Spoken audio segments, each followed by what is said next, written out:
Hello, everyone, and good afternoon. Welcome to the TEF Entrepreneur CX Masterclass. Today, we will be learning a lot. And one of the key things that you'll be learning from us today or from me today is first, how to be a customer-centric business owner.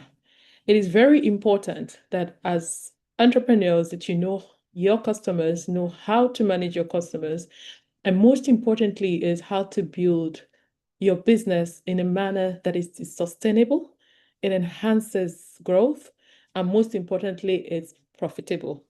Um, One major aspect that people keep forgetting is the power of a customer in your business. One single customer can actually refer 1,000 to you just by how they feel. The aspect of emotional connection with your brand, customers having emotional connection with your brand, is very important in building your business legacy and also building a customer-centric culture. Like we always say, it takes one happy customer to come back. But how do you really define that happiness? How do you really know that your customers are happy? How are you ensuring that you're building businesses that are enhancing that satisfaction level that will continuously keep you in front, meaning that you will build the known brand when it comes to superior and excellent service delivery. So sit back. Today, we will be having a conversation around the importance of a customer-centric organization. So how do you do that? In building sustainable growth, we would always say that businesses should pay attention to things, pay attention to details, be very intentional about everything that you do, from designing your product to the channels through which people can reach out to you as a business owner, to how people perceive your brand, to how you serve them, and then how you keep them in terms of retention. So we will be looking at attraction from a brand perspective, how you attract the right people. Then also when you have attracted them, how do you serve them? And when you are serving them, how are they experiencing that service? And who are your dependencies in terms of support, people or structures that you have put in place to support and sustain your business for long-term purposes? So be very much aware that you'll be living here learning quite a lot from me. My name is Uju Ago Onwebo. I head customer experience for Hairs Insurance Group and also head in the CX in the Hairs Holdings Group as well. So I am happy to have you on board, and I'm also happy to share experiences with you and also give you the opportunity to learn from me today. The main objective of this masterclass, CX Masterclass, is to equip entrepreneurs with the knowledge and skills, especially tools that they will need to transform their businesses into a customer-centric organization. That will help you to drive the loyalty, retention, and revenue growth that you need to sustain your business for short, medium, and long-term basis. So we will say that, of course, we know as the as our brand will always say, the TEF brand will always say that we are focused when it comes to execution, enterprise, and excellence. That's what we build everything that we do on. And when we say excellence, we mean excellence, excellent services at all times. So every entrepreneur should actually have core values that make them who they are and help them to build a sustainable business. It is very, very important. And that entire core value, customers should be at the center. And that way you're always building for excellence. You're always thinking of how else, what else, and what do you need to do to put you as one of the top and great brands that anybody who comes across your brand will always, make reference to at all times. So today we'll be discussing the understanding of being a customer-centric organization, also who your customer is. This question keeps coming up. Who exactly is your customer? Do you know your customers? They are not just numbers on your spreadsheets or people you have on an Excel or even in a particular system. No, these are human beings. Your customers are people who sustain your business. Your customers are people who take on the legacy of your business. Your customers are advocates for your brand. And your customers are the most vital, and I always say they're the most critical, important stakeholders that you need to nurture in your business so that you can become the brand that you want to be. You need to know them. If you don't know them, then it will be difficult to serve them. It will be difficult to understand their needs. It will be difficult for you to have products, services, design, experiences that will make them stay. Because every entrepreneur, every business owner wants customers that keep coming back. I'm sure we all like to hear that beautiful alert when a customer keeps coming back and keeps referring people to you. It helps your business grow. So it is very important that you know your customers. Then, in terms of knowing your customers, what do they really like? Designing what we call bespoke experiences, personalized experiences for these people is very important. All customers are not the same. So you need to understand that all customers are not the same. And it's also important for you to know, how do I serve these categories of customers? Do I have to serve them equally? Yes, every customer is important. Every single customer is important. But one thing that is unique is to meet them where they need things the most. How do they want to be served? How can I continuously make them feel that, oh, this service is personal to them, that you have actually designed products, services just to suit them. And everybody wants to be treated as king. So personalized experience is very key in designing experiences for your customers, and we'll discuss that today as well. Then building a customer-centric culture. People actually are one of the critical factors in sustaining a business. Your people, our people. Who are the people that you have in your business? How are you treating them? What is their experience like? How important is it? Do your people understand your vision, your goals? Do your people know where your business is going to? You need to understand the power of people in driving that customer-centric culture that you want in your organization. So we will be discussing that as well. Then, in terms of satisfaction, oh, my customers are happy, my customers are satisfied. How do you measure that? How are you sure that they are happy? Do you have sustainable processes that look into feedback? Do you even have feedback loops that customers can give feedback on how your service is to them? So, as an entrepreneur, you should be always willing to get feedback from your customers. And that way you can tell if the services you're rendering are good. You can also get insight from them on how you can be better. It always helps to grow your business all the time. So you need to also understand the power of measuring experience and optimizing that experience through feedback. Then I will also have case studies that we will look at. And of course, from this session, I would like to hear from you what are the things that you have learned and what came out most for you. The takeouts that you have from this conversation will be very important in helping to drive that centricity, customer centricity in your business. First, what is customer centricity? It's not just a word. It's an everyday kind of living. It's a lifestyle. I always tell people that the culture, in fact, it says that culture eats strategy for breakfast. If you have the right culture in your organization, you can be rest assured that you can achieve your strategic goals. Whatever you have set out to achieve as an entrepreneur, as a business owner, you will achieve it if you have the right culture. And the culture is not just for one person. It starts from the leaders of the organization to every single person in that organization. Every single person matters in that organization. There is absolutely no one that is irrelevant. Everybody matters and everybody is very, very important. And then we speak to culture. Again, it is the strongest pillar in driving success in a business. By customer centricity here, it's simple. We're actually saying that it's a business philosophy and strategy where companies place the customer at the core, at the heart, at the center of every decision they make, and also run their operations with the customers in their mind. Then it helps them to continuously define and continuously design how they want customers to be treated. And they communicate that clearly to almost everyone in the organization. This is how we want to treat our customers. This is who our customers are. This is how important they are to our business. And that way you begin to build the culture that you want to see. It goes beyond just good customer service.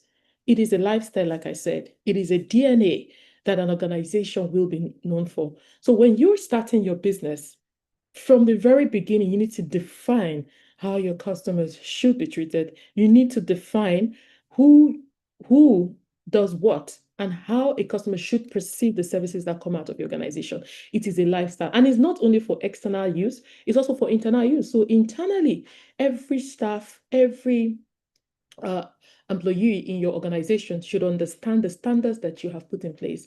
And together as a team, you all walk through it and continuously measure that you are living that lifestyle, because culture is a lifestyle and it becomes your DNA. So it just goes beyond good customer service. It is in the DNA of everyone in that organization. It means designing products, services, processes, and experiences with customer needs, preferences, and satisfaction as a primary focus. So you're not just looking at, oh, I just want to sell, or I just want to set up a business to make money. But you're also going to say, I am setting up a business to attract customers, to keep them, get them satisfied, and in return, you are making money. One good customer experience can actually refer 100 or more to you by what we call advocacy. So the more a customer is happy, the more they advocate for your brand. But how do you even achieve this great brand advocacy? You can't do it alone. You need people. So the people that you have in the organization plays a critical role, because they form the foundation of keeping the business and giving you the excellent result that you want to see. So as an entrepreneur, in building a customer-centric organization, you need to start with your people. How do you hire your people? Who are your people? Do they understand your vision? You need to pass it across. Everybody needs to understand the vision. Everybody needs to understand what you want to achieve. Everybody needs to be on the same page and gradually define who your customer is. How you want your customer to be treated is very, very important. Once you have defined that and you have set your core values clearly, you set the goals, you set it clearly for everybody to understand, then the next thing is you now start building that culture. We will talk about how you can build this culture. So benefits of having a customer-centric organization is quite a lot, but we will limit it to very few. That is holistic, build trust and loyalty. So it is very easy for you to make a first sale, but you see, a returning sale is a gift. When customers come back, it is a gift, and only happy customers come back.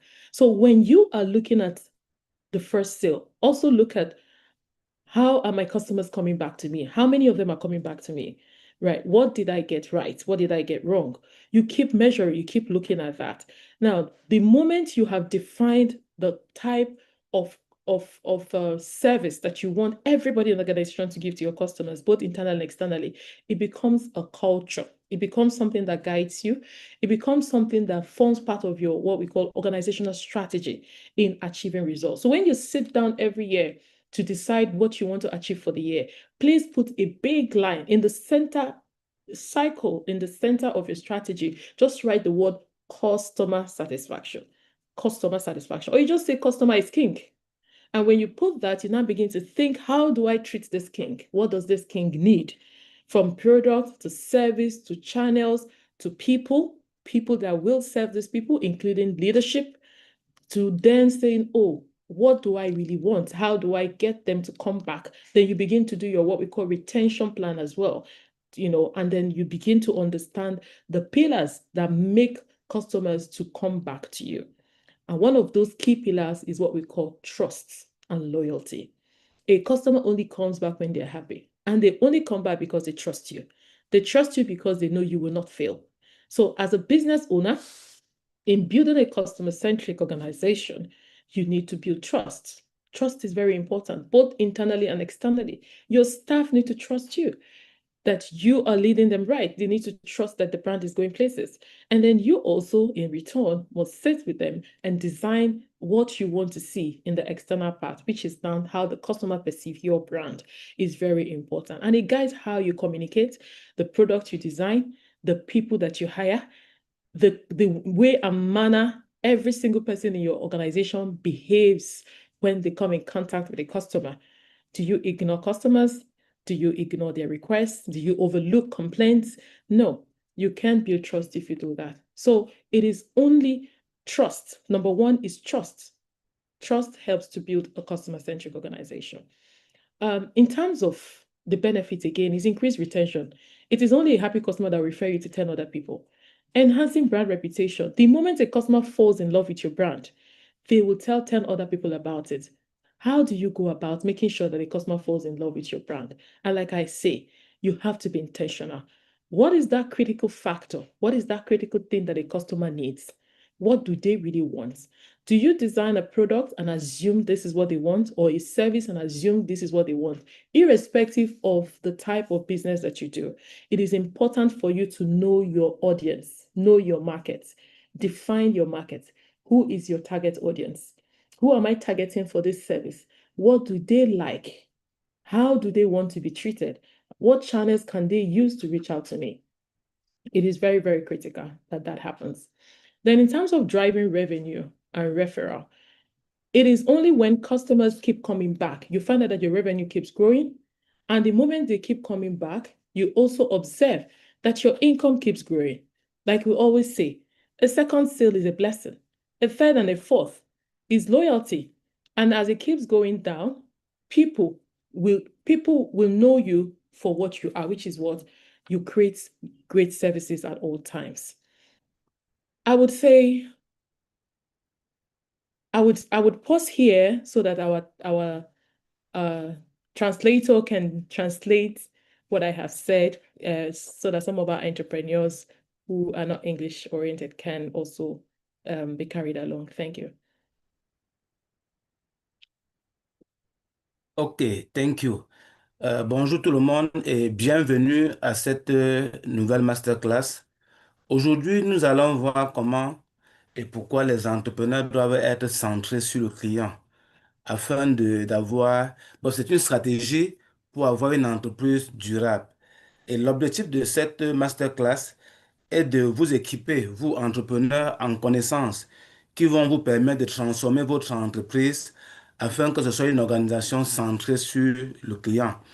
Et ce qui permet créer de créer une entreprise où on retient les clients, on les fidélise et puis il y a une augmentation de revenus. Donc voilà globalement l'objectif de cette session. C'est une session qui va vous permettre de savoir que généralement c'est difficile d'avoir des clients. Et quand vous avez des clients, ils doivent être satisfaits. Et c'est de un client satisfait, c'est un client qui peut vous faire venir plusieurs autres clients. Et l'avenir de l'entreprise en dépend. Donc, généralement, les entreprises ont bien évidemment une philosophie. Ça veut dire des objectifs, ça veut dire une mission. Donc, pour Here Holding, c'est de transformer la vie des Africains. Here Insurance, pardon. Leur mission, c'est de faire que l'assurance soit accessible par tout le monde. Et les principales valeurs, c'est la règle de 3S. Il y a l'exécution, c'est-à-dire que il faut que les choses soient faites et que ce soit bien fait, qu'il y ait une certaine responsabilité et une crédibilité. Il y a l'entreprise pour laquelle on doit avoir une certaine ingéniosité, on doit être déterminé et on doit travailler ardemment. Il y a l'excellence qui met au devant la qualité, pour lequel on doit être exceptionnel et qu'on puisse se distinguer. Donc, globalement, HERES, qui est le groupe de Tony Lemelo, c'est H. H, c'est hard work, ça veut dire que le travail dur. E, c'est l'empathie. I, c'est l'intégrité. R, c'est la résilience. Et S, c'est la synergie. Donc voilà comment à Here Insurance, on partage les valeurs de... On a déterminé les valeurs de la société. Et nous vous conseillons de faire pareillement. Donc, pour ce qui est de ce cours, aujourd'hui de cette session, nous allons aborder plusieurs points. Il va avoir une introduction sur ce que veut dire la centricité de la clientèle, sur la clientèle. Nous allons comprendre ce que c'est que la clientèle. Nous allons vous expliquer en troisième point comment concevoir une expérience centrée sur la clientèle. En quatrième point, comment bâtir cette culture qui permet que l'entreprise soit centrée sur la clientèle. C'est vrai que lorsqu'on a une clientèle, il faut à chaque temps savoir si elle est satisfaite ou pas. Et pour cela, donc, on va vous montrer comment avoir des outils pour optimiser cette expérience client. Et en sixième point, on aura donc les études de cas, quelques discussions, et à la fin, on aura ce qu'il faut retenir de cette session de masterclass. Alors, en introduction, qu'est-ce qu'on peut dire sur la centricité sur le client? Donc, la centricité sur le client est une philosophie et une stratégie qui permet à à une entreprise de mettre en place des valeurs qui permet d'optimiser les décisions et les opérations et une culture d'entreprise bien déterminée. Pour cela, vous devez avoir un bon service client. Et ce service client, c'est un service qui conçoit les produits, qui design ou bien qui conçoit les services, qui met en place des process, qui permet aux clients d'avoir une bonne expérience, surtout une expérience qui va permettre de satisfaire la clientèle, de voir quelles sont ses préférences et surtout être focus totalement sur cette clientèle.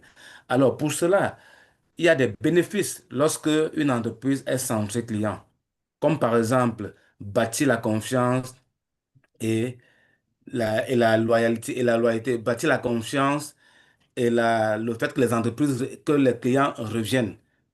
Donc la régularité, ok, bâtir la confiance et la fidélité de la clientèle afin d'avoir un retour satisfaisant des clients qui recommandent d'autres clients. Deuxième bénéfice, c'est de faire la rétention des clients. C'est-à-dire que vous devez traiter les clients au point que ça stabilise vos revenus, ça réduit les risques de non-recette et ça permet donc aux clients de toujours revenir. Troisième bénéfice, c'est d'améliorer la réputation de l'entreprise, d'améliorer la marque de l'entreprise. Parce que quand vous avez une bonne marque, ça permet un héritage pour votre entreprise, ça permet que l'entreprise soit pérenne. Et comme quatrième bénéfice, c'est le fait que les revenus et les référents de l'entreprise sont quelque chose qui sont bâtis par les ventes et surtout l'acquisition d'une nouvelle clientèle à chaque fois. Alors, comme étude de cas, on verra le cas de Amazon qui est vraiment obsédé sur l'adaptation à la clientèle de leurs produits et sur les retours que les clients font. On aura l'étude de cas sur il y a une assurance qui rend l'assurance facile, rapide, accessible, digitale à travers les mobiles et pour lesquels les clients sont totalement satisfaits. Et nous aurons l'étude de cas de FutureWave. FutureWave qui a simplifié les paiements en Afrique pour les entreprises et pour lesquels il y a une forte interaction avec la clientèle. Donc voilà pour cette première partie. Nous allons laisser Ujua continuer. Over to you, Ujua. Thank you very much. Oh, thank you so much. Well done. And just to buttress more, in terms of the case study, we want to look at organizations that are known to be customer-centric. An example is Amazon. So Amazon is very obsessed when it comes to convenience and feedback. They use that to drive loyalty. And by convenience, what did they do? They built digital applications that make it easy for for you to be able to assess different needs on their platform and also get it delivered at your doorstep, irrespective of where you are, any location you are. In fact, Amazon is one of the brands that continuously use feedback to improve experiences for their customers. They are so big on that. Why? They are tailored on ease of doing business. Anything that make it easy for you to do business with them, that is what they are tailored. So they build digital experiences that are easy, that are accessible, that are efficient, they are quick, they are fast, they're reliable. So if you make your order today and you're supposed to get it, you get it, and you get it in a very good way. So it is one area that people always look at to say, when you talk about superior experiences, look at Amazon. Look at how easy they make it for their customers to do business with them. And they treat each customer as king. In health insurance, we are also known as a customer-centric organization. How is that? Because health insurance, of course, we all know health insurance is 4 years plus. We're going to be 5 years next year. And health insurance in a few years has developed digital applications that make it easy for customers to do business with them. Just having insurance at the tip of your palm makes it easy for you to just get insured in seconds. How is that possible? Through feedback. They continuously develop design experiences, products, services that are simplified so that it is easy for you to do business with health insurance, and also continuously improve their processes to make it easy, fast, and accessible, just like you have with Amazon, right? And then most importantly is the digital insurance experience. they digitalize almost all the experiences so that anywhere you are, in any location you are, you can have access to simple insurances and simple solutions. Then Flutterwave, simplify digital payment systems for businesses and consumers, making interaction, very, very easy. Payments, ease of doing business. We all know what Flutterwave stands for. So in designing a customer-centric organization, you must be known for one thing. Design what your business should be known for. Your business should be known for superior services at all times. Your business should be known for speed. The speed in which you respond to your customer shows that you're a customer-centric organization. Your business should be known to listen, to listen, to grow, listen, to learn, listen, to improve. It is very, very important. So in designing a customer-centric organization, you must continuously improve your service delivery at all times. Don't say, oh, we are there yet. No, you're not there. Continuously improve and continuously think of better ways to be better. As we go further, we will also see other case studies. I would also want our translators to quickly translate what I've said, because I gave few examples so that our audience that are not English speaking can also hear why I proceed to the next slide.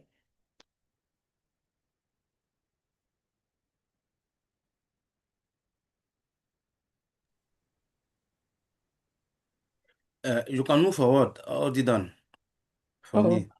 okay. All right. So why understanding your customer matters? If you don't know your customer, you will not be able to serve them well.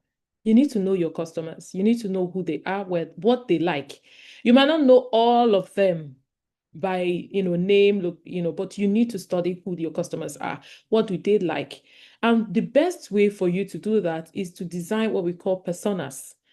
Personas are like identifying, when you design a product, you identify who would this product benefit, who needs this service, how would they access this service, how often will they access this service, what kind of support will they need.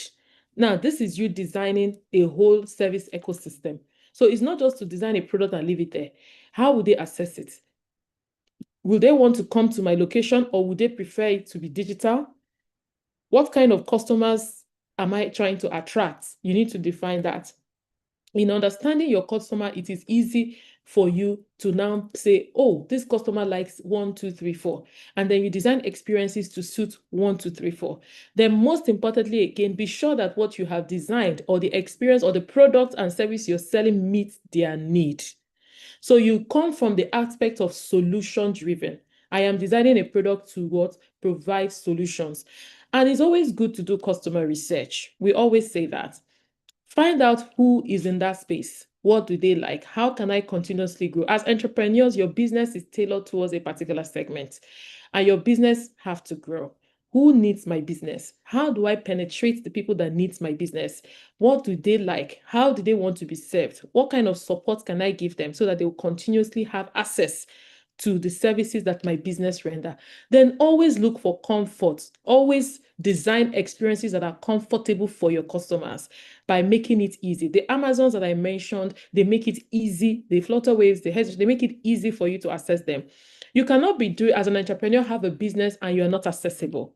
No, you have to be accessible to the customers and the people that need that particular solution that you're preferring. And we're saying that it's also important that as you have designed the product and service and you have made it accessible, always check by putting feedback loops. By feedback loops, we mean survey. Ask customers, what do they think about this product? How easy was it for them to get this product? What else can you do to improve? You must always ask that question as an entrepreneur, and that makes you a customer-centric organization.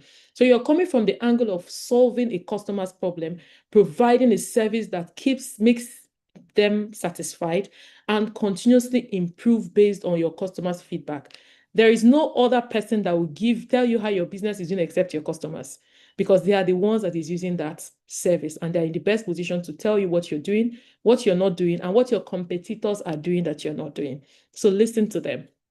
Then in terms of also understanding your market, it is important that you also do what we call social media listening. Monitor conversations to understand sentiment and trend. Some of us that are entrepreneurs, you're not on social media. You need to just have, that social media listening enables you to know what is happening around you. And that way you begin to tap into other knowledge to expand your business. So as an entrepreneur, if you are customer centric, you need to listen. You need to, oh, what are the things that I need to do? What are my competitors doing that I'm not doing? How can I be better? Who is winning in my space? How can I beat who is winning by providing superior services and superior experiences? Then you come back into your organization and begin to say, how can I make things better? If your customers are complaining about a certain thing, don't see it as a minor. See complaint as a gift to helping you understand your customers. So that way you're better off. Analytics, always track. Track how many sales am I making? Why am I not making sales? Who is selling more than me? What are my competitors doing? My products, how are they doing? Is it easy for customers to access? Continuously measure, continuously track. Even with people who render services on your behalf, maybe where you have other partners you're partnering with as an entrepreneur to grow your business. Even your partners, how are they treating my customers? How are they helping me deliver service? Are they doing the right thing? Because you might be partnering with someone and you're delivering good service, but the partner you're partnering with is not delivering good service. It can actually affect your brand. So you need to, when you know your customers and know what they like, if your customer segment likes speed, it means that everything you're designing should be towards speed. Let it be fast, let it be efficient, let it be reliable at all times. One-on-one interviews, gather insights. It's always good when you ask one or two customers that how do you see my service? What do you think I can do? Entertain interviews. Let customers give you direct feedback. If you're not using a digital maybe survey tool or the rest, ask your customers how it is. From there you would really they will really tell you the story of how you're doing. Then create. I think I've talked about personas. By persona, your customer, where are they located? If your business is stationed in a particular place, meanwhile, the customer you're selling to is stationed in another demographic area, the question you should be asking as an entrepreneur is, how do I reach the people? How can I develop strategies to reach the people that need the service? What else do I need to do? Then it helps you in developing strategies that actually work for you as an entrepreneur and will help you grow your business. So it's not a copy and paste. You have to be intentional. Be very intentional about every decision you make and be intentional about who you partner with to deliver this service. Then in terms of behavioral traits, how does your customers behave? Some people, there are certain things people don't pay attention to. Patience. It's not all customers that are patient. It's not all. So don't expect to design an experience that only a patient customer will accommodate. No, design experiences that meet different behaviors of clients. That way you can be able to serve them, personalize their experiences, and they are happy. They will be happy with you because you understand them. If you don't understand them, you won't be able to do this. Learn how they buy. Learn what they like. Learn what they don't like. Then brand loyalty. How visible is your brand? No matter how small your brand is, make it visible. And that's where the power of social media comes in. Try and make your brand visible. It's very, very important. Be problem solving as an organization. If it's not working, fix it. Don't try to make the customer adopt what is not working. No. If it's not working, find out why it's not working. Do what we call root cause analysis. Why is it not working? What can I do to make it work? Continuously do that. Then build what we call a customer ecosystem. And I'll give you an example. For instance, maybe as an entrepreneur, you started with a fish farming business. And that is what you started off with. Begin to think about what else can I add to that fish farming business that will expand my customer ecosystem. Maybe from a fish farming business now, you begin to say, oh, most of my customers like dry fish, not just fresh fish. It means that maybe you now have to start drying the fish, some of the fishes that you have for people who like dry fish to purchase. Now you're attracting a second level of customers to your business. Then begin to think about other things. Which other community needs this service that don't have it? Then you begin to think of how you can move that business to maybe a branch of it, no matter how big or small it is, to another community that needs it. Before you know it, you're gradually building a customer ecosystem. Then begin to look at, again, those that are not in my community, how can I dispatch goods to them? Then you might need to either partner with a dispatching company, or you might need to build a dispatching business that will help move need or this service to another area. So before you know it, you have a dispatching business, you have a fish farming business. Before you know it, you have so different snippets of businesses come up because of one customer need. So when you listen to what your customers need, they actually help you to expand your business. They actually help you to grow. And the society in which you're in, if you're also listening to changes, to things, to trends, you begin to get ideas of how to expand your business as well.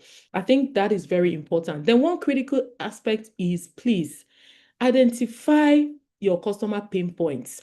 Where are they being frustrated? Are you reachable? If you're not reachable and that is creating frustration, you have to create a strategy on how customers can reach you. What exactly are they complaining about? Use that and improve. So when customers feel that you're listening, you understand their pain point, you're not just hovering around it, they will always come back to you because they feel like you're a trusted brand. And even if you're not a big business, they trust to go through that journey with you. And before you know it, customers are staying with you for 20 years. Customers are staying with you for 30 years. In fact, even when a new competitor comes, they say, no, no, no, I prefer this person. I prefer this brand. I prefer to be with this business because I trust them and they will always, meet me at my point of need. In terms of motivation, it is very important. What should motivate you as an entrepreneur are your competitors? What are they doing? What are they doing that you're not doing? You need to consistently understand the importance of using competitive advantage to improve your business. You must always tap into that as a customer-centric organization. And that way your customers are happy that you are providing the right service at all times. So I'll let our translator translate what I've said for some of our audience that are not English speaking. Thank you. Thank you very much. Donc, nous allons donc passer à la compréhension de votre clientèle. Pourquoi est-ce qu'il est important que vous compreniez votre clientèle? Parce qu'on ne peut pas servir quelqu'un qu'on ne comprend pas. C'est ça la base de la fidélité. Et pour cela, donc, nous allons voir quelques recommandations, comme par exemple, toujours faire des recherches. Et pour cela, quelles sont les techniques de recherche sur la clientèle? On peut avoir par exemple les sondages et les commentaires, les formulaires de commentaires qui permettent de collecter l'opinion et ce que pense la clientèle. On peut avoir les réseaux sociaux. Vous devez être sur les réseaux sociaux. Vous devez comprendre comment ça fonctionne. Vous devez communiquer et comprendre les sentiments de tous ceux avec qui vous interagissez sur votre entreprise, sur vos produits et quelles sont les tendances. Il y a aussi les analyses que vous devez faire. Vous devez généralement faire des analyses sur les croyances, les préférences de vos clients. Ça, c'est important pour vous. On peut aussi avoir comme technique de recherche sur la clientèle les interviews face à face avec un certain nombre de personnes et ça permet donc de nuancer la compréhension que vous avez eue à travers soit les réseaux sociaux, soit les retours que vous avez eus pendant les sondages. Alors, nous avons aussi la création des profils clients. Il est important pour vous de toujours créer des profils de clients. Ça permet de déterminer quel est votre client idéal. Et pour ce client idéal-là, vous devez définir sa démographie, c'est-à-dire quel est son âge, son sexe, son niveau de revenus, sa zone géographique. C'est des choses sur lesquelles vous devez pertinemment savoir que le produit que nous avons ou le service, il correspond à qui en termes de démographie. On a aussi sa psychographie, c'est-à-dire que vous devez savoir votre client idéal, celui que vous voulez qu'il achète votre produit, quels sont ses intérêts, quel est son style de vie, quelles sont ses valeurs. On a aussi les traits de croyance, c'est-à-dire que les personnes pour qui sont destinés vos produits, quelles doivent être les habitudes d'achat? Comment est-ce qu'ils doivent s'appuyer sur votre marque pour être fidèles? Est-ce que votre approche de résolution des problèmes est une approche qui permet de les capter? Vous devez aussi construire un écosystème de votre clientèle. C'est-à-dire comment est-ce que vous vous intéressez avec votre clientèle? Quelle est la communauté que vous mettez autour de ça et comment est-ce que vous améliorez, comment est-ce que vous sondez l'état de la communauté que forme votre clientèle? Et pour finir, il est important pour vous de comprendre les besoins de la clientèle. Ces besoins-là, vous devez les identifier, bien savoir comment est-ce que les produits que vous avez résolvent ces besoins que vous avez identifiés auprès de votre clientèle. Et comme on l'a dit, ça va être une clientèle idéale. Bien évidemment, sur le terrain, on adapte soit le produit, soit la clientèle. Maintenant, vous devez aussi savoir quels sont les points qui font mal à votre client. Cherchez à comprendre quels sont ces points-là, qu'est-ce qui peut créer ces frustrations, améliorer le service, reconcevoir les produits afin de les adapter à la clientèle pour que eux ils n'aient plus des malaises ou bien des frustrations quand ils interagissent avec vous ou votre produit. Pour finir, vous devez comprendre les motivations de votre clientèle. Alors, pourquoi est-ce que vos clients choisissent votre marque et non la marque de la concurrence? C'est quelque chose pour lequel vous devez aussi avoir des points de réflexion. Merci. Over to you. All right, thank you. I'll be a bit faster. So I'll take more comment. I mean, I'll give more lectures, then we translate just because of our time. Okay, thank you so much for that beautiful translation. Um, Okay, so in terms of now that we have understood the importance of knowing our customers and knowing what they need and what they like, the next thing you have to do is there's what we call journey mapping. You need to visualize how the customers will interact with you. You need to map how will a customer get to me? How will a customer access my service? It's very important. Then what is your distribution channel like? By distribution channel is how do you sell? How do you what channel do you want customers to buy from you? And I give an example. As an entrepreneur, let's say you have a walk-in store. You have a walk-in store, then you also have another channel, maybe social media, they can order through social media. Then also you have another channel, maybe through WhatsApp, they can order through WhatsApp. Then you have another channel, maybe where they can call you. Those are channels, those are touch points. It means that as an entrepreneur, you have about 4 or 5 channels through which customers can buy from you. Either they are coming to your branch, to your office, to your business premises, or they are buying through your social media network, or they are buying through a WhatsApp engagement or phone or email. You need to properly map out how your customers should reach you and how they can buy. Now, each of those touch points, you have to ensure there is full support, meaning that you have to be clear to tell customers which of these channels can be accessible 24 hours or less. You need to let customers know. Do you have a 24-hour service? Let them know. If you don't have a 24-hour service, what is the time that they will reach you? From what time to what time are you accessible? You have to be very clear. Then you also need to be clear on support. If they need support, who should they contact? How will they contact you? As an entrepreneur, you need to be very clear on the importance of support. That way, it will reduce problems, complaints, and frictions. What actually makes customers unhappy and walk away from any business is when they complain and you don't fix it, or when they complain and you don't attend to it. That can actually create an emotional, a downward, it can actually create a wrong impression of your brand, and they will just walk on to the next brand or move to another company that can listen and help them fix the problems. How you serve customers and how you make them feel is the reason why they come back to you to do business. So as a customer-centric organization, in building a customer-centric organization, you have to be intentional and be clear about how these things should be done. Then when they have complaint, who should they call? So you have to be clear on giving them, when you have complaints, send an email to this list. When you have complaint, chat this person. When you have complaint, do this. You have to be clear so that way they can trust you. Then in terms of your strategies, please simplify everything. Don't make it difficult. Keep it simple. Simplify everything that you're doing. Everything from purchase to delivery to customer service support. Make it as simple as anything. That way they'll be happy. Then superior customer service cannot be underestimated. Everybody in your organization as an entrepreneur must be a customer service agent, customer service officer, customer service champion. Let me use that word.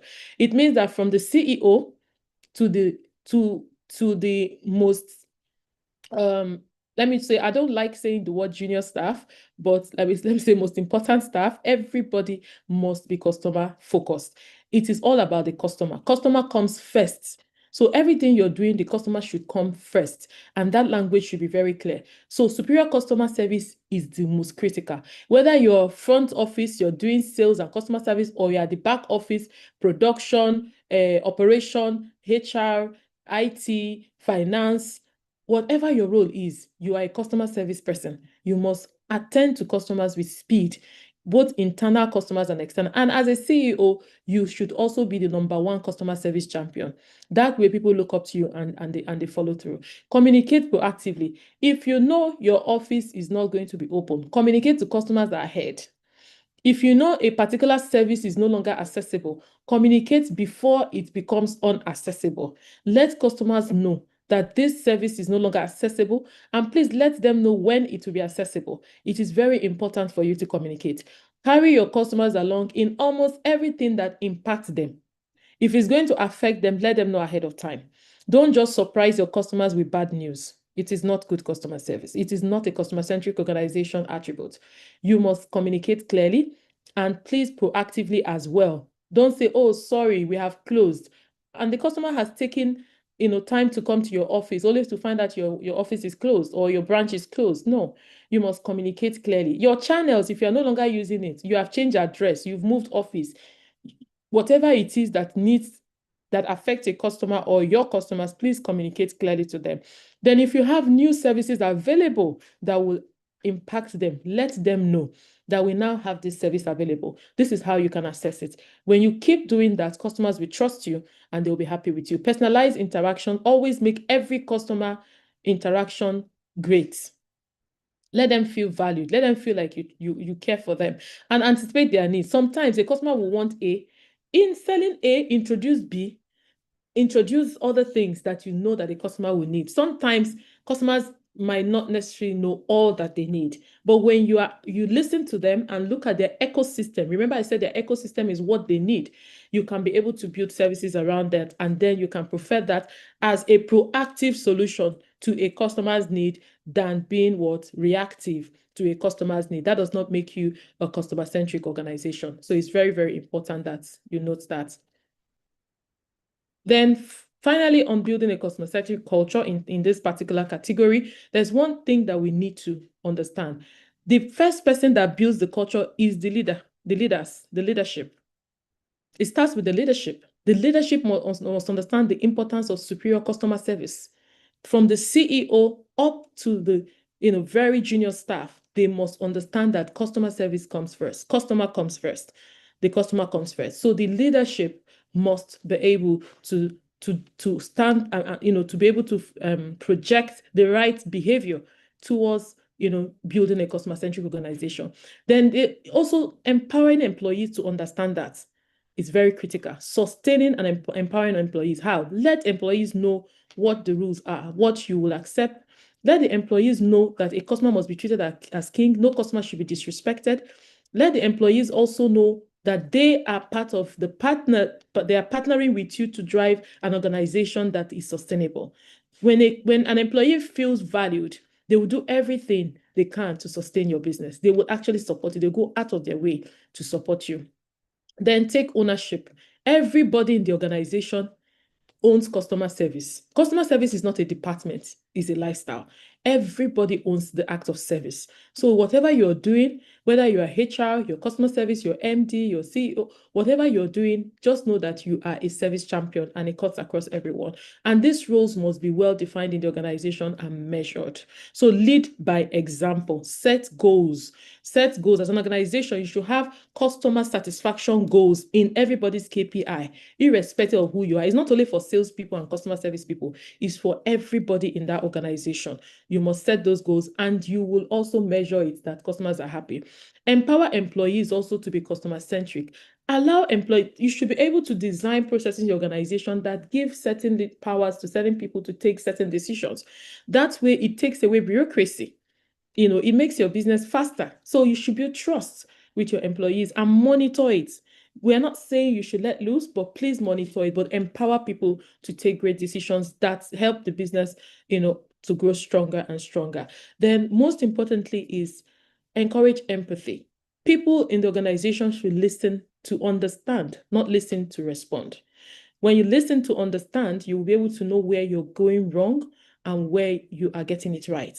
So that way you will know what exactly your customer needs and you can provide it. And those that are designing services and product can design the exact service and product that is required by that particular customer ecosystem. Celebrate success stories. Empowering your staff, you need to have a system around celebrating people who deliver great service. Rewards. Reward your staff who do excellent job. When they deliver exceptional service to customers, reward them. Showcase them to every other person. Let them know that that is a standard that you want to uphold as an organization. And you should also build uh, um, measure KPIs around that. So that way everybody knows that customer is king and is important. But please, let's also be clear on what should not be acceptable. So in as much as we're delivering excellent service, we should also communicate what is not acceptable clearly in a language that the customer will understand it. So if you have terms and conditions of service, please project it ahead. Let the customer be aware ahead of time. Not when they need to access that service, then you are not able to deliver because you did not communicate terms and conditions to them. So you have to be honest and be very intentional in how you deal with customers. Continuously train your employees is very important. Training is very key. Continuously train. There is nothing like overtraining. It is a continuous effort, continuously train. So centricity is not a department, it's a way of doing business. Everybody should understand that customer is king and comes first. So I will just take one more and then the translator can help translate what I have said, or the translator can just go ahead so that we will be a bit faster. No, would you please go ahead? He stepped out for a few minutes. He'll catch up Oh, with you. all right. So another critical area that we will be moving on to now is how do I even measure? So I hear you. I keep saying, oh, we should be the customer-centric organization. I've trained my staff. I keep training. Trust me, there's no perfect system. So you keep training. Continuous effort needs to be made, right? And then in building that customer-centric organization, you need to define what should be measured. For instance, customer satisfaction. How do I even know that my customers are satisfied? If you can't measure it, you will not know. It's as simple as ABCD. Develop survey. It's simple survey. There's what we call customer satisfaction survey, CSAT. It's a scale of 1 to 5. And it just asks the customer simple question.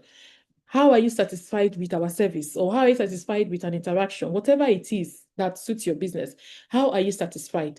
Give us feedback on your experience on a scale of 1 to 5. How satisfied are you? The customer will tell you how whether they're satisfied or not.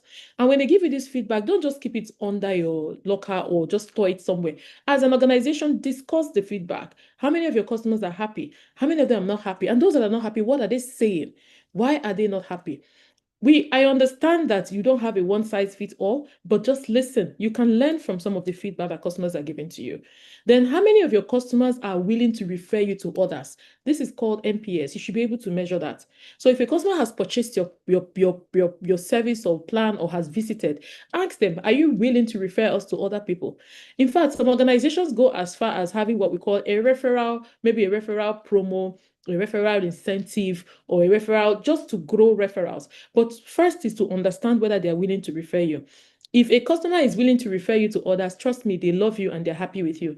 Gradually, they start advocating your brand. They start telling people about how good you are. So you need to be very intentional in measuring and monitoring that. And we call that NPS on a scale of 0 to 10. Where 9 and 10 simply means that they are happy with you and they're ready to promote your business, and your 7 and 8 seems they are passive.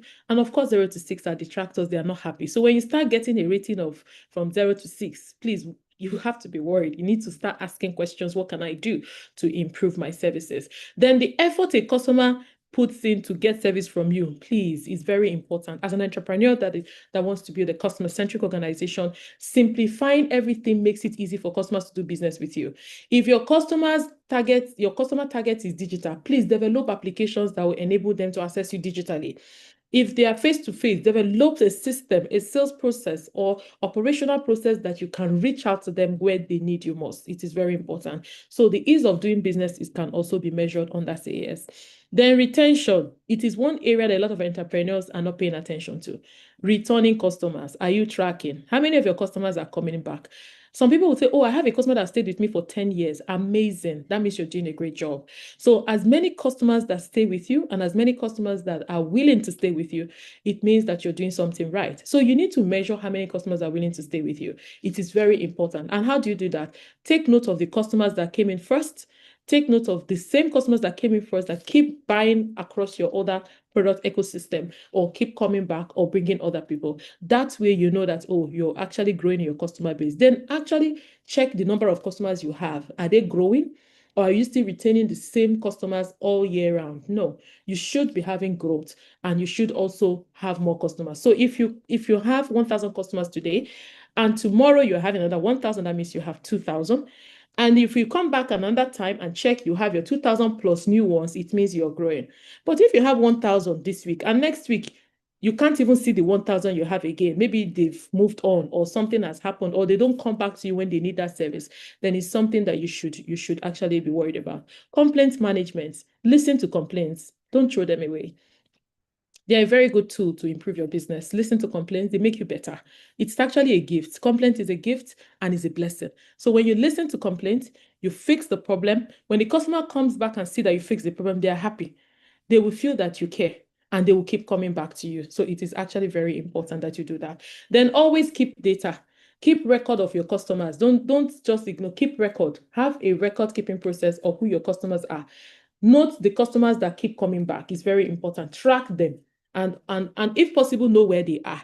You can surprise your customers by being a customer-centric organization. Develop awards and rewards that you can give to customers. Not year to year, you don't reach out to them. Customers don't hear from you. On their birthdays, you don't reach out. Annual celebrations, you don't reach out. They actually don't get anything back from doing business with you. You should always develop what we call a loyalty system or a loyalty scheme that gives back to customers. And please continue to improve. Always ask this question: how can I be better? What else can I do to make me stand out in everything that you do as an entrepreneur, as an organization, as a business owner? How can I stand out? What can I do to stand out? Who else do I need to partner with to stand out? It's very, very important that you ask yourself that question. Is a translator around to help translate for No, our audience that's not English speaking? All right. not yet. Not yet. Okay. So I'll just. All right. Empathy. Now we're going to look at the case around the importance of listening to customers. Remember, I said listen to complaints. Fix the problem. Don't walk around the problem. Fix it so that another customer doesn't come back and see that make that same complaint that somebody else had made. It doesn't make you look good, and it doesn't project a customer-centric business owner. So you need to show empathy. Can you solve all the problems? You might not be able at the time, but you take note of it and be intentional about working around to fix it. And when a customer truly and genuinely knows that you care and you fix problems, they will be patient with you, and they will actually see you as a partner and not just an organization that they buy things from. Before you know it, they start giving you ideas on how you can make your services better, and they start referring more people to you. So in terms of empathy, one great thing you need to understand here is every interaction matter. Listen, empathize, and act. Before one unhappy customer becomes a crisis, you can overlook the complaint and say it doesn't really matter. And I'll give you a case study. One is United Airlines, the case of the Guitar guy. He's a musician in 2008, a musician, Dave Carroll. He actually flew a United Airlines flight from Halifax, Chicago to Nebraska. And on the way, I think they had a stopover or so, and he had his guitar, his Taylor guitar, checked in on the plane. And according to news, it was worth $3,500. And when they were, maybe they're having a stopover, they're moving luggages. I think one of the ground staff or the people moving the luggages kind of were throwing bags, and his guitar was one of the items that were thrown, and it got damaged. He came back and he apologized. I'm sorry, and he complained. And the people he complained to all ignored the complaints. After he came back and complained, and he came back 9 months, requesting for a compensation for the damage that was done to his guitar. And they said, oh, it's gone past the time. You should have complained. You should have written a form. You should have written a letter. Whatever the scenario is, he was not attended to. Now, what happened? I would want us to listen to the next slide and listen to this. The customer stepped away and said, okay, it's fine. You don't want to compensate me. And he told people his experience in a song. And the impact of that song led to a loss. at that time. I think the PR, the song got almost 200 views, and the organization, according to information online, had a PR backlash and a stock drop of about $180 million loss. So it's something that we should learn. Please listen.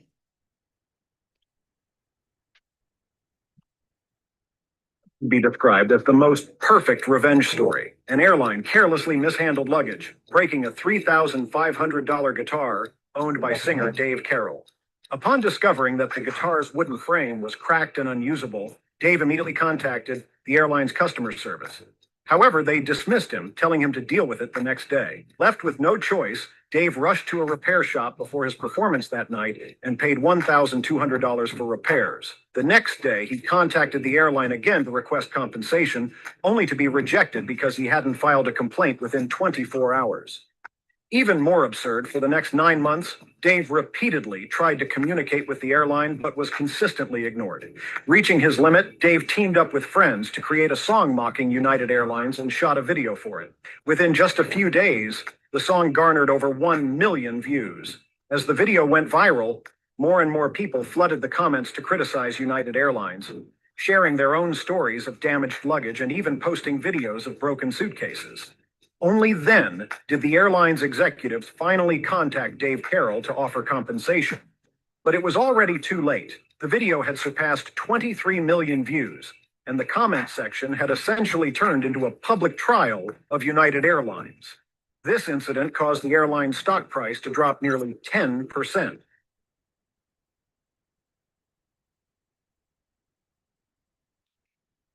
Okay.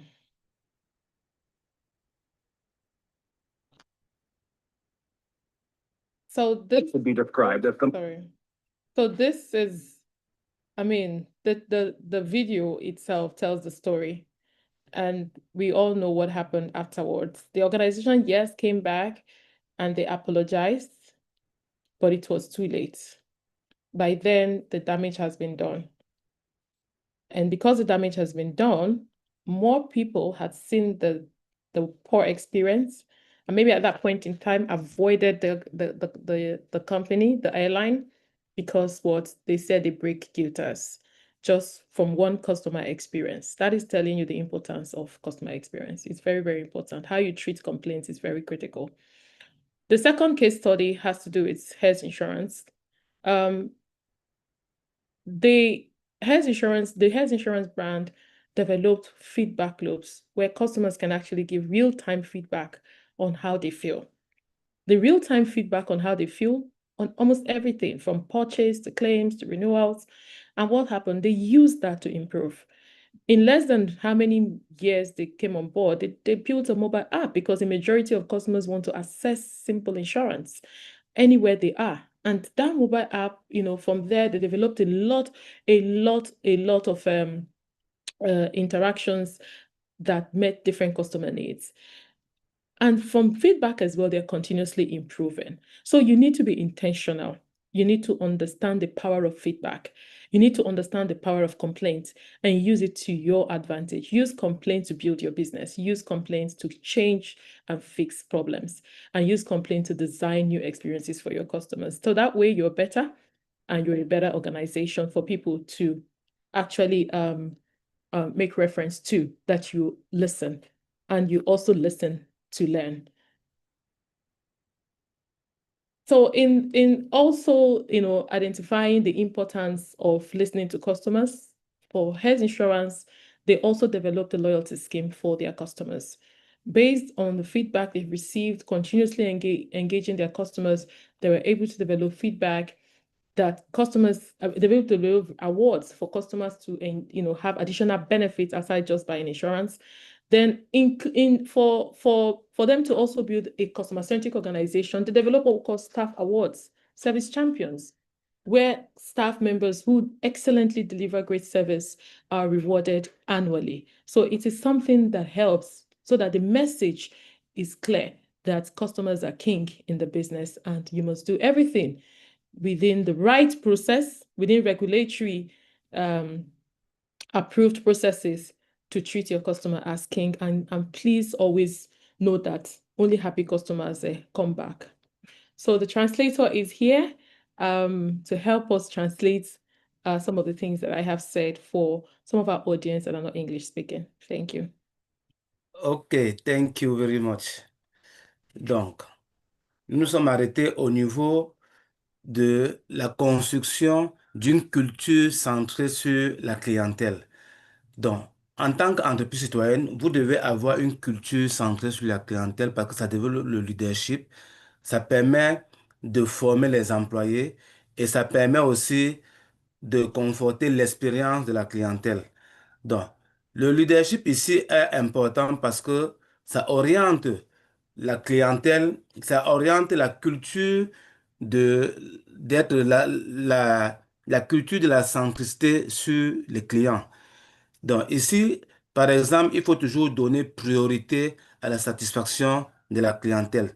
Il faut aussi mettre en place des objectifs et des mesures qui permettent de savoir si le client est satisfait ou non, et non seulement être concentré sur les ventes ou sur les revenus.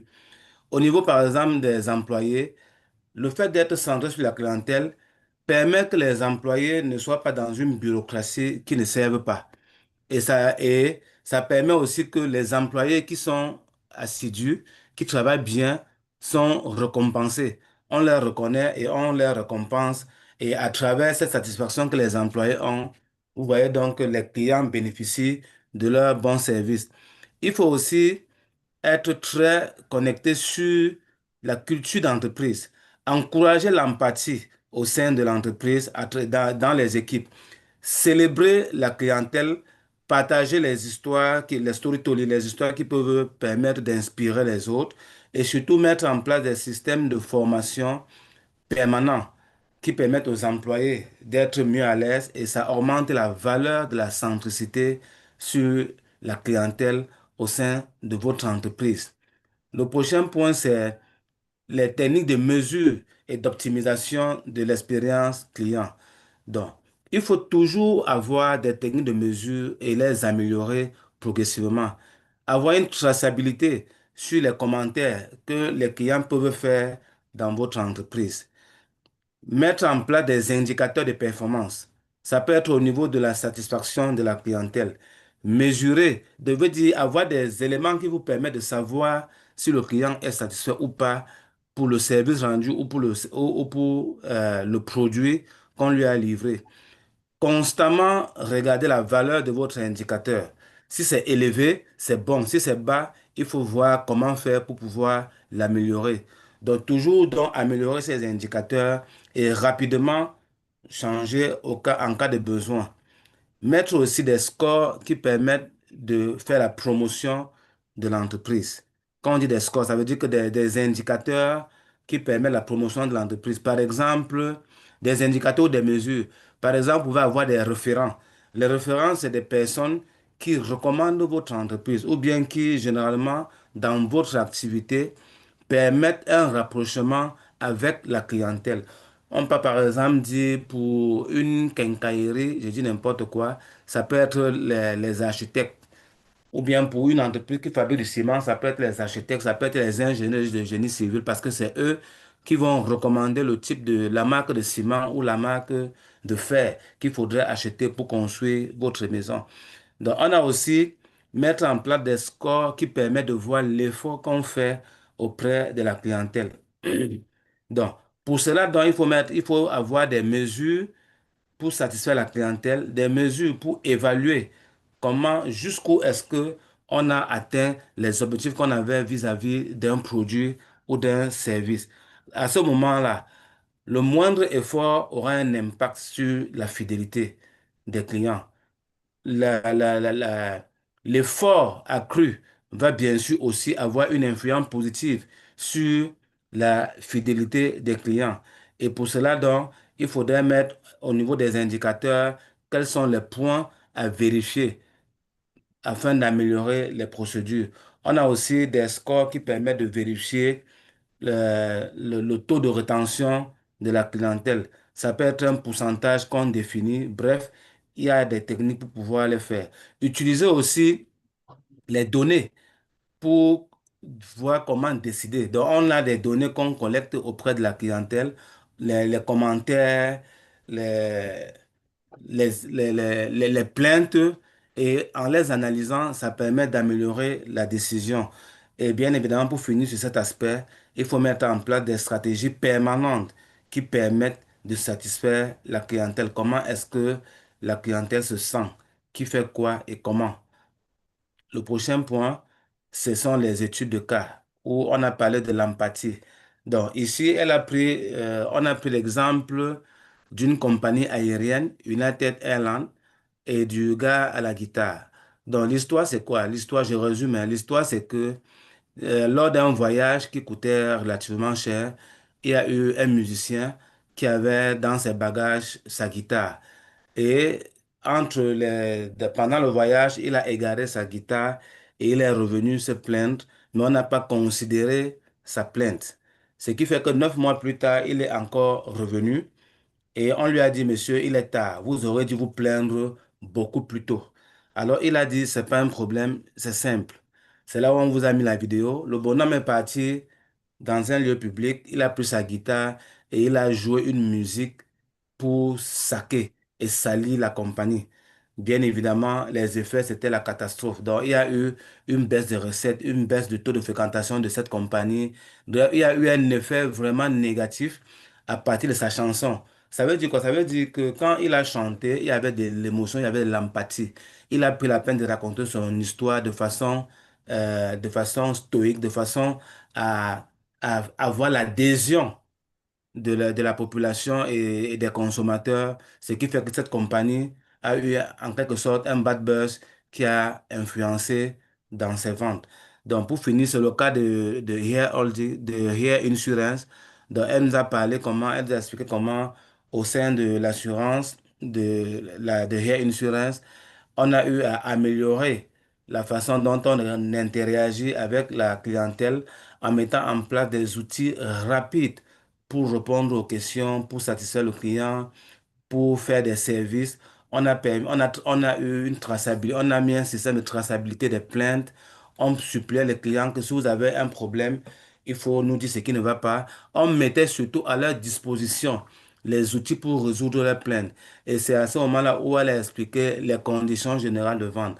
N'attendez pas que les gens se plaignent avant de mettre en place des conditions générales de vente.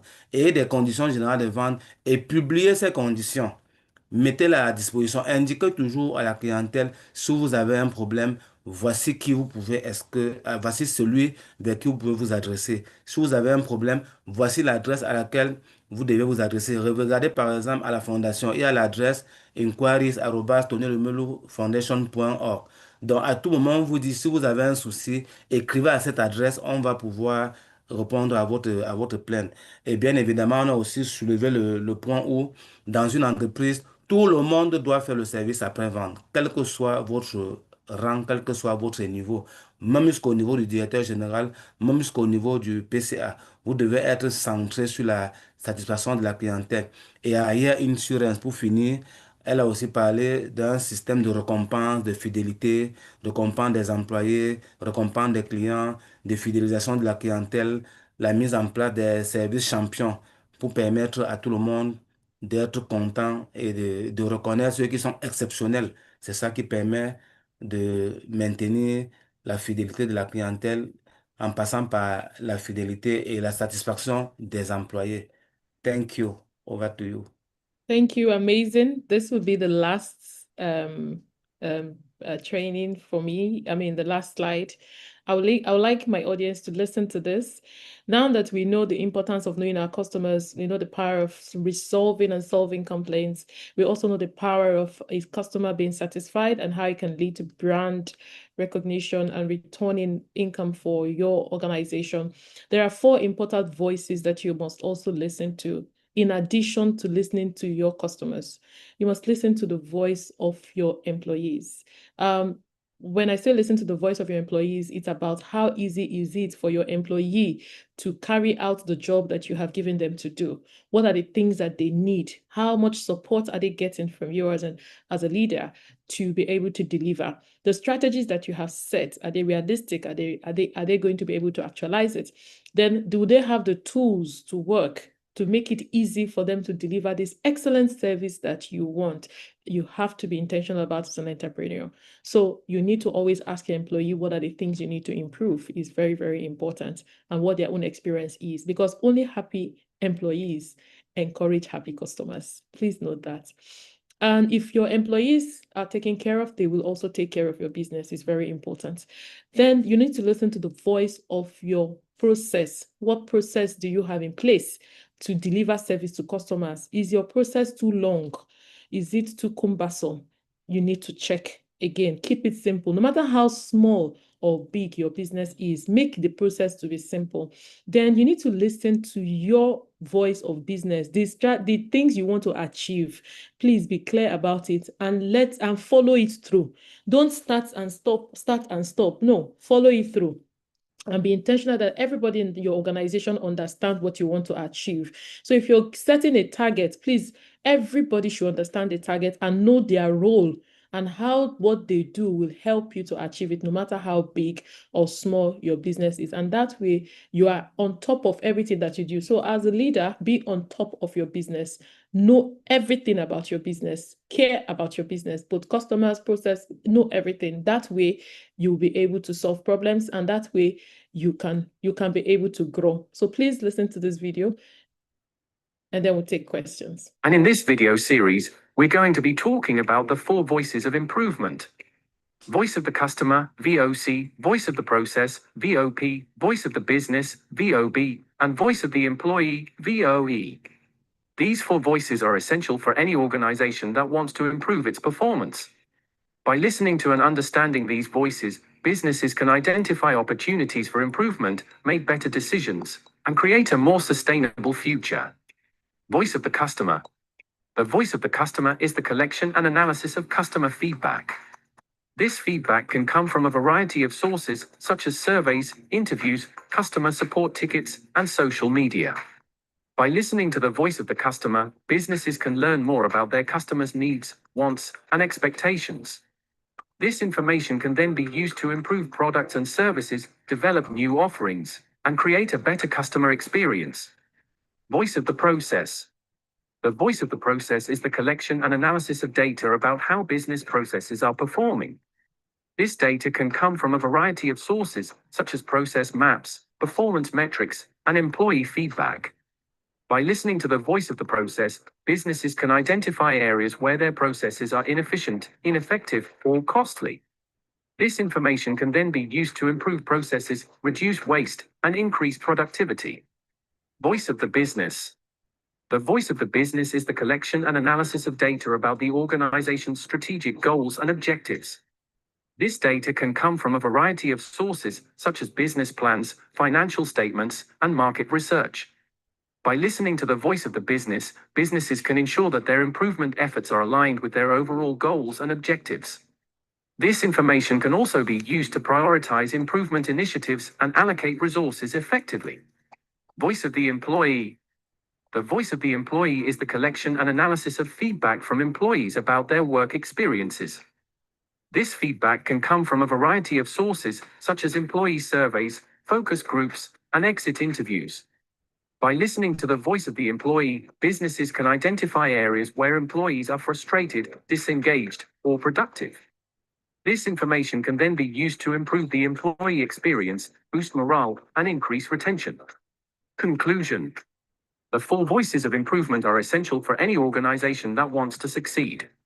By listening to and understanding these voices, businesses can identify opportunities for improvement, make better decisions, and create a more sustainable future. All right. Interested in learning? Sorry. All right. I'm sure that is enough to actually tell us exactly what we need to know about the importance of having these 4 voices in our business. So I would like to take questions at this point. to say, what is the critical thing that you have learned today? What are the things that you'll be adopting? What are the problems that you'll be solving? And how would you improve in being a customer-centric organization in your business is very critical. I also have some, so at this point, I'll stop sharing so that I can be able to take the questions.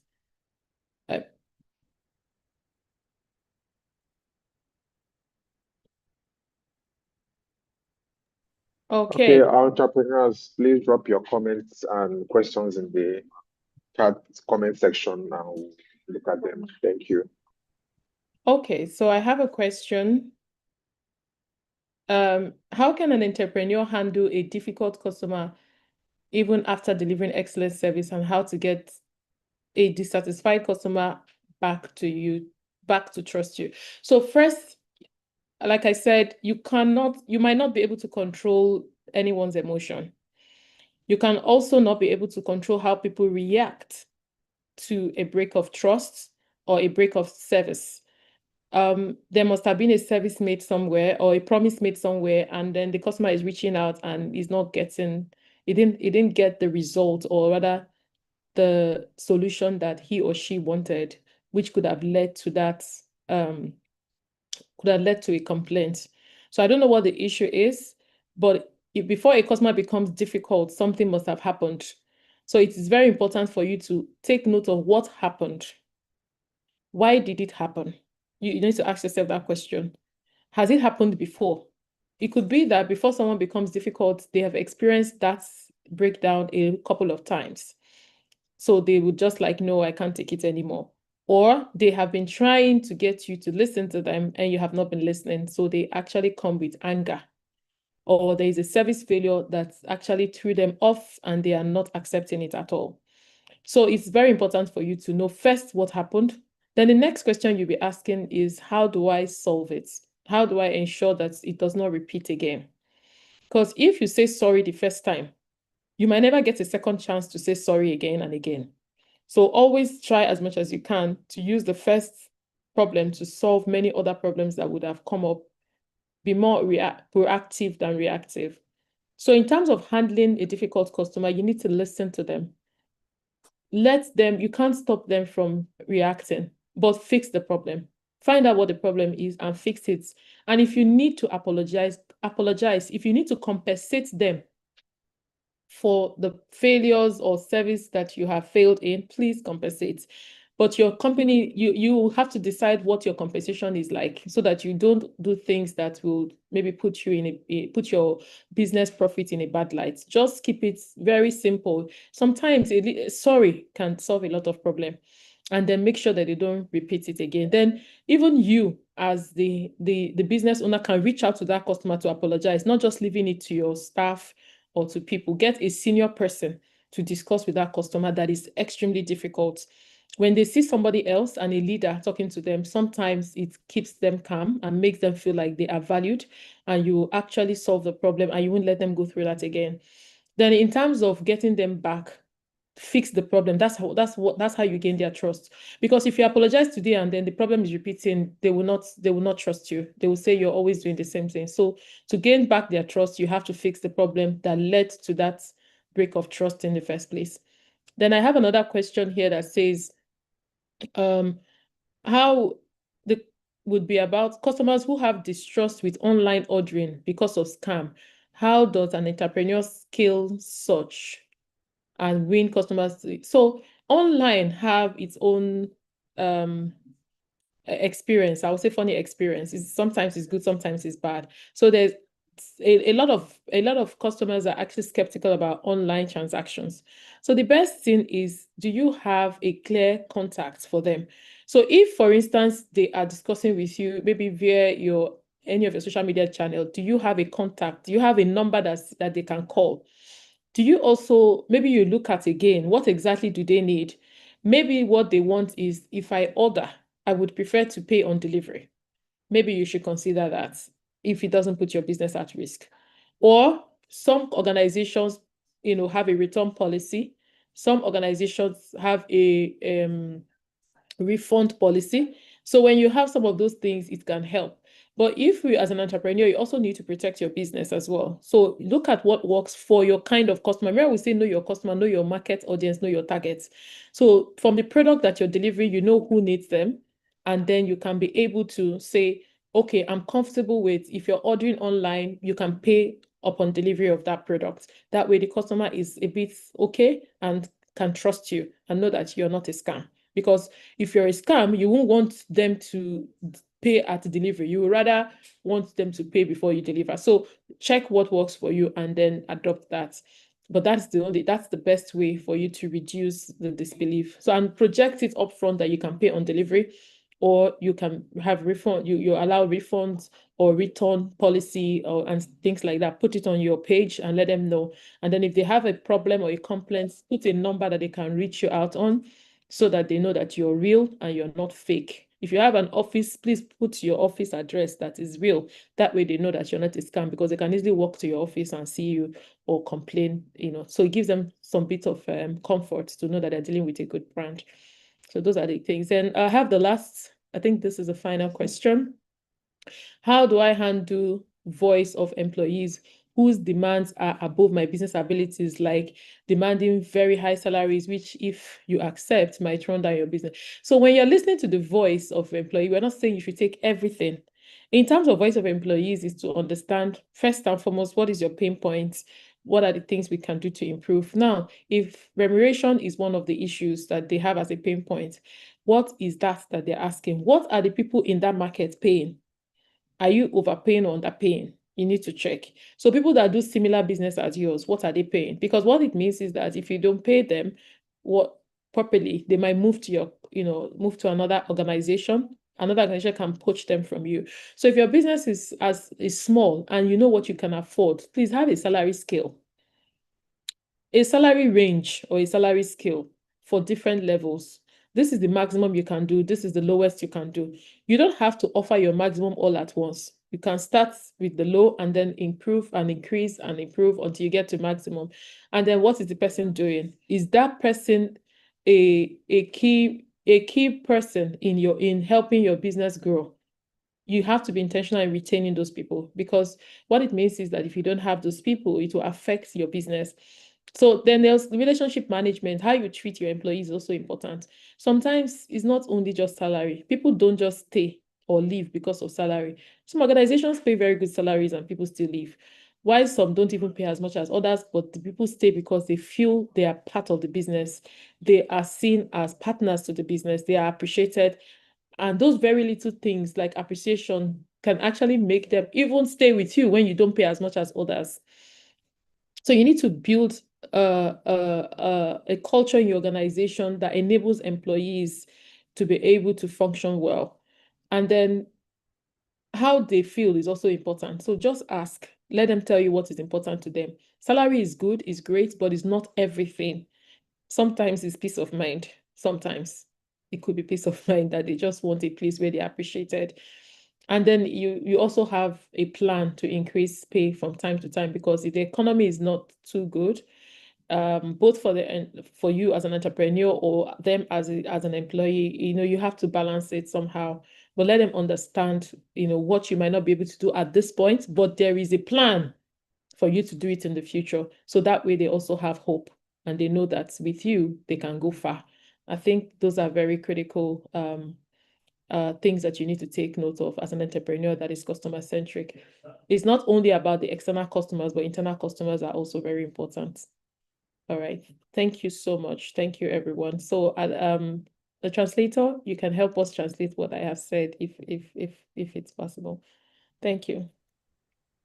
Okay, thank you so much, everyone. Fortunately, our transpoco had to step out for something urgent. But that's the end of the session. I really hope all of you took something meaningful, something tangible. We all know how important customer service and customer experience, how pivotal they are to the growth and success of an enterprise. And as entrepreneurs, we need to ensure that our customer service and our customer experience is top notch. So thank you so much, Ujunwa, for this session on becoming a customer-centric business owner. And to our entrepreneurs, we wish you well in your business ventures as well. All right, have a great day ahead, and bye for now.